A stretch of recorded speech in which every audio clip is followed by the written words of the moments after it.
शिवसेनेच्या वतीनं या पंचक्रोशीतील अनेक मुद्द्याच्या संदर्भामध्ये 30 तारखेला आम्ही रास्ता रोको सुरू केलेला आहे। या धावडा गावाच्या अडचणीच्याबद्दल बोलायचं झालं तर या ठिकाणी प्राथमिक आरोग्य केंद्र आहे।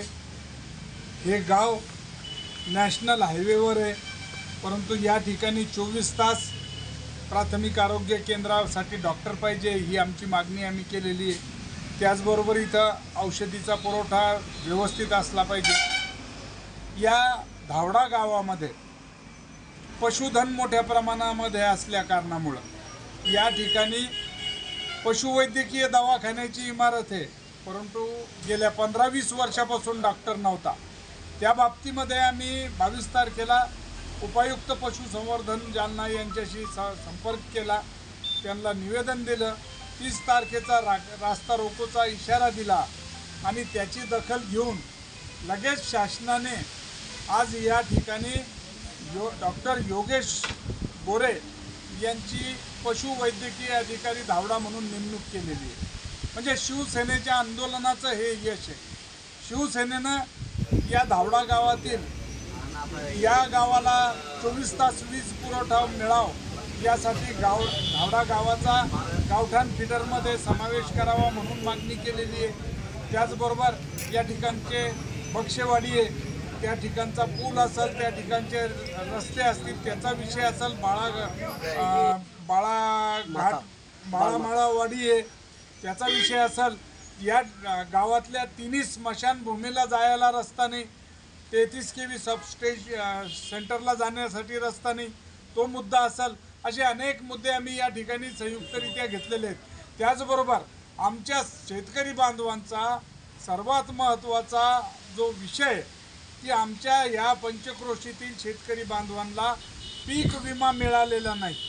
पीक विम्याच्या संदर्भामध्ये आम्ही त्या संबंधित अधिकाऱ्यांच्या बरोबर जाऊन चर्चा केली, निवेदन दिलं, त्यांना 30 तारखेच्या आंदोलनाचा इशारा दिला। वरिष्ठ पातळीवर त्यांनी फोनवर आमच्याशी संपर्क केला, त्यांनी सांगितलं की बुवा शासनाकडून आम्हाला सबसिडी मिळाल्याच्या नंतर आम्ही तुम्हाला हे करू, परंतु आम्ही त्याच्यावर स्वस्थ बसणार नाही। आमच्या शेतकरी बांधवांना पीक विमा तुम्ही कधी देता याचं ठोस प्रमाण त्यांनी त्या दिवशी द्यावं, अन्यथा आमचं आंदोलन हे फार तीव्र स्वरूपाचं होणार आहे। शेतकरी बांधवांच्या अनेक अडचणी आहेत, त्यांच्या शेतमालाचा भाव असेल, त्यांच्यासाठी सुविधा उपलब्ध करून द्यायचा विषय असेल, या ठिकाणी शासन लक्ष द्यायला तयार नाही। या धावडा, वालसंगी, पारद, पिंपळगाव, रेणुकई या भागाला बाजूला टाकून दिलेलं आहे। विकासाच्या बाबतीमध्ये आम्ही फार पाठीमागे आलेलो आहे। सार्वजनिक बांधकाम विभागाच्या माध्यमातून आमच्या या भागामधल्या रस्त्याची दुरावस्था झालेली, त्याच्याकडे कोणी लक्ष द्यायला तयार नाही। नॅशनल हायवे अथॉरिटीच्या संदर्भामध्ये सुद्धा आम्ही जाऊन निवेदन दिलं। या ठिकाणचा भोरखेडा ते जैदोवाडी जो रस्ता आहे, या रस्त्याची इतकी वाईट अवस्था झालेली, मधात भेगा पडल्या, त्या भेगामध्ये एखाद्याची मोटरसायकल गुत्ती आणि तो पडतो, अपघात होतात मोठ्या प्रमाणामध्ये। या रोडवर अपघाताचं प्रमाण वाढलेलं आहे। या ठिकाणचा जबाबदार लोकप्रतिनिधी एक दिवस त्या भेगामध्ये आला, पडला आणि त्याचं कोणाला सोयर सुतूक नाही। या गोष्टीची दखल घेऊन जर 30 तारखेपर्यंत या रस्त्याच्या कामाला सुरुवात नाही झाली तर आम्ही तीव्र स्वरूपाचं आंदोलन या ठिकाणी करणार आहे।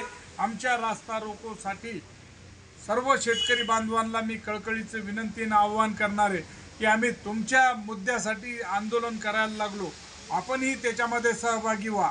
आमचे शिवसेनेचे जे या ठिकाणचे पदाधिकारी आहेत, कार्यकर्ते आहेत, त्यांच्याकडं तुम्हाला पीक विमा मिळाला नसेल तर त्याची पावतीची झेरॉक्स द्या आणि आमच्या आंदोलनामध्ये सहभाग घेऊन आंदोलन यशस्वी करण्यासाठी मदत करा, एवढं कळकळीचं विनंती आणि आव्हान करणार आहे। प्रशासनाला माझं म्हणणं आहे की तुम्ही 30 तारखेच्या या आंदोलनाची दखल घेऊन तात्काळ या बाबीची पूर्तता करावी, अन्यथा होणाऱ्या परिणामाला सरस्वी तुम्हीच जबाबदार राहाल।